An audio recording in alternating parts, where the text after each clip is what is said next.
এসো দেশ বদলাই পৃথিবী বদলাই এই প্রতিপাদ্যে চাঁদপুরের কচুয়া উপজেলার ঐতিহ্যবাহী তেগুড়িয়া ওবায়দুল হক উচ্চ বিদ্যালয়ে পিঠা উৎসব করা হয়েছে। রবিবার সকাল থেকে শুরু করে দুপুর পর্যন্ত 16টি স্টলে নানা বাহারি রকমের পিঠার পসরা সাজিয়েছেন শিক্ষার্থীরা। এদিকে শিক্ষার্থীদের পাশাপাশি বিভিন্ন শ্রেণী পেশার মানুষ পিঠা উৎসবের স্টল পরিদর্শন করেন এবং পিঠা ক্রয় করেন। পিঠা উৎসবে শিক্ষার্থীরা পিঠা সাজিয়ে রাখেন প্রতিটি স্টলে। এতে স্থানীয় শিক্ষক, অভিভাবক ও বিভিন্ন শ্রেণী পেশার মানুষ পিঠা ক্রয় করেন।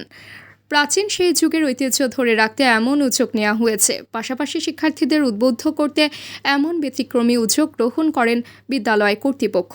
এ সময় বিদ্যালয়ের প্রধান শিক্ষক আবু তাহের পাটোয়ারি, সহকারী প্রধান শিক্ষক মামুনুর রশিদ, শিক্ষক সাইফুল ইসলাম পাটোয়ারি, তাহমিনা আক্তার, আব্দুল মোবিন পাটোয়ারি, শাহজাহান হোসেন আব্দুল মালেক, ইউনিয়ন ছাত্রদলের আহ্বায়ক দেলোয়ার পাটোয়ারি, যুগ্ম আহ্বায়ক জাহাঙ্গীর সরকার সহ অন্যান্যরা উপস্থিত ছিলেন।